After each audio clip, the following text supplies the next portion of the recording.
Hello sir, मैंने EPFO अपने PF account से विड्रॉल के लिए एप्लीकेशन डाली थी फॉर्म भर के, लेकिन 2 महीने हो गए हैं। मेरा पीएफ अभी तक निकल ही नहीं पा रहा है जो मैंने पार्शियल विड्रॉल के लिए डाला था। हेलो सर, कुछ जानकारी दे पाएंगे? हेलो।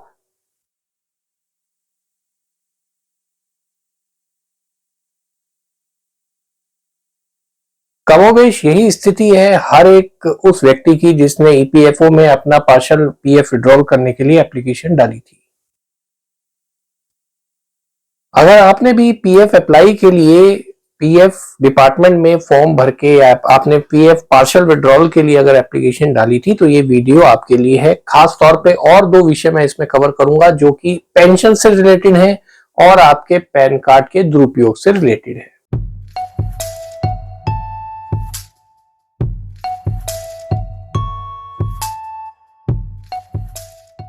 सो हेलो, वेलकम, नमस्ते, स्वागत है आप सभी लोगों का आपके अपने यूट्यूब चैनल नारायण कॉर्नर में। मैं नारायण आपका स्वागत करता हूं और आशा करता हूं कि आप सभी लोग स्वस्थ और सुरक्षित होंगे। ईपीएफओ यानी कि एम्प्लॉय प्रोविडेंट फंड ऑर्गेनाइजेशन जो है वो आपके प्रोविडेंट फंड को संग्रहित करता है, उस पर ब्याज देता है और अगर आपके पास कोई ऐसी जरूरत आन पड़ती है तो आप उससे एक परसेंटेज में यानी कि एक निश्चित परसेंटेज में अप टू मैक्सिमम विड्रॉल कर सकते हैं। समय अवधि होना जरूरी है, लेकिन आप पीएफ अकाउंट जो एम्प्लॉय और एम्प्लॉयर शेयर अलग अलग रूप में प्रस्तुत होता है आपकी पासबुक में, आप उसका एक शेयर निकाल सकते हैं परसेंटेज के हिसाब से। अब वो परसेंटेज पे ना जाते हुए अब अगर मैं पार्शियल विड्रॉल करना चाहता हूं, मुझे एक आकस्मिक एक ऐसा मौका पड़ गया है जिसमें मुझे अर्जेंट रूप से धन की आवश्यकता है, मैं पर्सनल लोन या कोई ऐसे लोन की तरफ नहीं जाना चाहता, तो मैं क्या करूंगा कि मैं पीएफ पार्शियल विड्रॉल की एप्लीकेशन डालूंगा जो कि ऑनलाइन उपलब्ध होती है। आप अपने पोर्टल पे ईपीएफओ के जाएंगे और आपके पास उसमें एक ऑप्शन होता है कि आप इसमें पार्शियल विड्रॉल आप कर सकते हैं। वो एप्लीकेशन आप सबमिट कर दीजिए और उसके बाद आपका क्लेम प्रोसेस हो जाता है। इसमें अमूमन 20 से 30 दिन का समय लगता है। अब ये समय पिछले कुछ समय से बढ़कर 50 से 70 दिन और अब वो भी क्रॉस हो चुका है। लोग 2.5 महीने से अपने क्लेम का वेट कर रहे हैं और उन्हें क्लेम नहीं मिल रहा। अगर आप इनके हेल्पलाइन नंबर पे बात करते हैं तो वहां से आपको या तो आवाज नहीं आती या फिर आपको संपूर्ण जानकारी नहीं मिल पाती। ऐसे में जब सरकार से या फिर डिपार्टमेंट के आला अधिकारियों से जब बात की गई तो उन्होंने ये कहा कि ईपीएफओ में कुछ बदलाव के तहत वो जो क्लेम प्रोसेस है वो डिले जरूर हुआ है, लेकिन हम धीरे धीरे उस प्रक्रिया को अंजाम दे रहे हैं या प्रोसेस कर रहे हैं। अब इसे डाटा टेक्निकल एरर कहा जाए या फिर कोई ऐसे प्रोसीजर के तहत ये सब चीजें अटक रही हैं, ये तो कहना मुश्किल है। लेकिन यदि आपने अपना ईपीएफओ अकाउंट में अगर क्लेम डाला है तो उसे रेगुलर बेस पे फॉलो अप करें, क्योंकि ये आपका क्लेम आपको बहुत लंबे समय तक पेंडिंग भी रखा जा सकता है। सोशल मीडिया प्लेटफॉर्म एक्स पे लोगों ने बहुत सारी जानकारी शेयर करी कि उनके साथ क्या क्या एक्सपीरियंसेस हो रहे हैं। उनके दावों के निपटारे में यानी कि जो क्लेम उन्होंने किया है उसके निपटारे में 2 महीने से ज्यादा का समय लग रहा है, जबकि ऐसा होता नहीं था। ये उन्हीं का पैसा है, उन्हीं की जरूरत के लिए काम आने वाला पैसा है और वो जब चाहे से निकाल सकते हैं। अगर सरकार ने ये नियम बनाया है तो फिर उन्हें पैसा क्यों नहीं मिल रहा? इसमें घबराने की जरूरत नहीं है। विभाग कहता है कि आपका ये पैसा क्लेम जरूर सेटल होगा। थोड़ा सा इसमें विलंब आया है कुछ कारणों से, लेकिन ये आपका पैसा आपको जल्द मिल जाएगा। पीएफ क्लेम के लिए आपको ऑनलाइन जाके आपके पीएफ पोर्टल पर 10C एक फॉर्म होता है जो भरना होता है। उसमें आपकी सारी जानकारियां प्रविष्टियां की जाती हैं और उसके बाद आपका क्लेम उसमें जब आप सबमिट कर देते हैं तो प्रोसेस हो जाता है।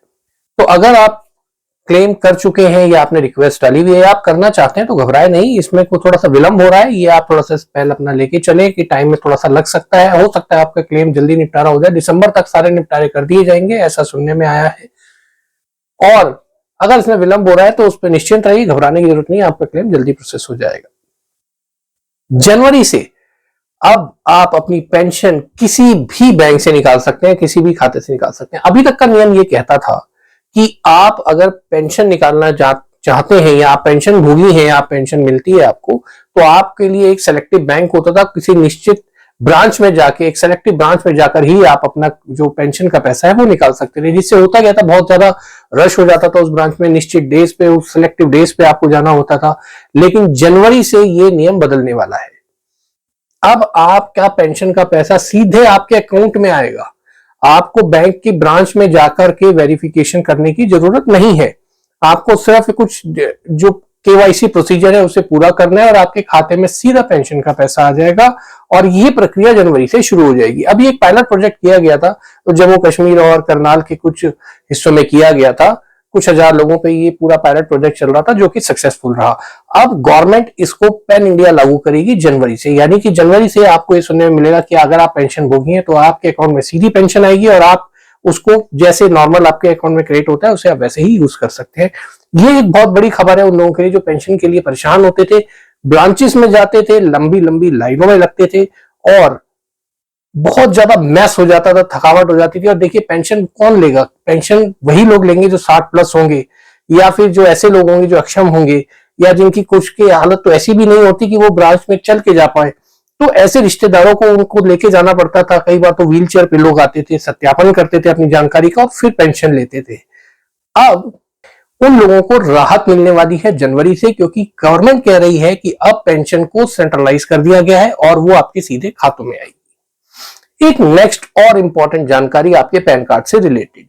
आपका पैन कार्ड जो है वो आपकी कंपनी यूज करती है टैक्स की इंफॉर्मेशन लेने के लिए, या फिर आपके डीएसएस हैं जो एग्रीगेटर्स हैं, क्रेडिट कार्ड की बड़ी बड़ी एग्रीगेटर्स हैं, या ऐसी फिनटेक कंपनीज जो आपके पैन कार्ड से इंफॉर्मेशन निकालती हैं लोन देते समय, वो ये सारा डाटा संग्रहित कर लेती हैं या फिर समय समय पर इनकम टैक्स की साइट पे जाके ये डाटा दोबारा से रीड कलेक्ट करके उसको वेरीफाई करते हैं। इसको डाटा चोरी नहीं कहते, लेकिन कंपनियों पे नकेल कसने के लिए इनकम टैक्स विभाग ने एक दिशा निर्देश जारी किए हैं और उस पर वो काम भी कर रही है। बहुत सारी फिनटेक कंपनी, डीएसएस और क्रेडिट कार्ड के एग्रीगेटर्स जो ये सारी जानकारियां एकत्रित करते हैं समय समय पर, इनकी जानकारी संग्रह में कई त्रुटियां पाई गई हैं।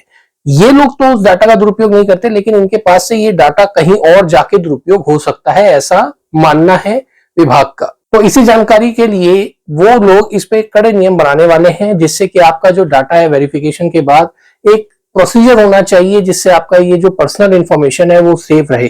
अभी क्या होता है, आपने देखा होगा कि जो डिजिटल अरेस्ट जैसे इलीगल काम हो रहे हैं उसमें आपकी सारी जानकारियां उन लोगों के पास होती हैं। आपके पैन कार्ड, आपके फाइनेंशियल ट्रांजैक्शंस, आपके आधार कार्ड, ये सब कहां से मिलता है? जाहिर सी बात है ये जानकारियां ऐसी कंपनी से, आपके डाटाबेस से जो कि साइटों पे उपलब्ध है, उसी से ही ली जाती है। अब गवर्नमेंट इस पे भी शिकंजा कस रही है क्योंकि इसके दुरुपयोग नहीं होना चाहिए। आपके इंफॉर्मेशन का अगर कहीं पर भी इलीगल यूज हो रहा है तो गवर्नमेंट उस पर बहुत सख्त है।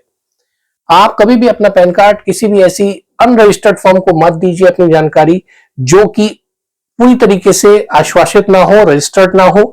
ऐसे किसी भी फर्म या कंपनी को अपने पैन कार्ड, आधार कार्ड या कोई भी ऐसी निजी जानकारी साझा ना करें। और अगर कोई फिनटेक कंपनी या कोई भी एग्रीगेटर इस तरीके के डाटा का दुरुपयोग करता है तो उनके खिलाफ सख्त कार्रवाई करने के लिए गवर्नमेंट कह चुकी है और उस पर नियम भी बनाए जा रहे हैं। तो इस वीडियो में आज की जानकारी के लिए बस इतना ही। आशा करता हूं जानकारी आपको पसंद आई होगी, ज्ञानवर्धक लगी होगी। प्लीज वीडियो को लाइक कर दीजिए, चैनल पे नए हैं तो सब्सक्राइब कर दीजिए और बेल आइकन को दबाना मत भूलिए, जिससे आपको सारी वीडियो समय पे मिलती रहे। तो इसी तरीके से अगली जानकारी में, अगली वीडियो में मैं आपके सामने फिर प्रस्तुत होऊंगा। तब तक अपना ख्याल रखिए, सुरक्षित रहिए। जय हिंद।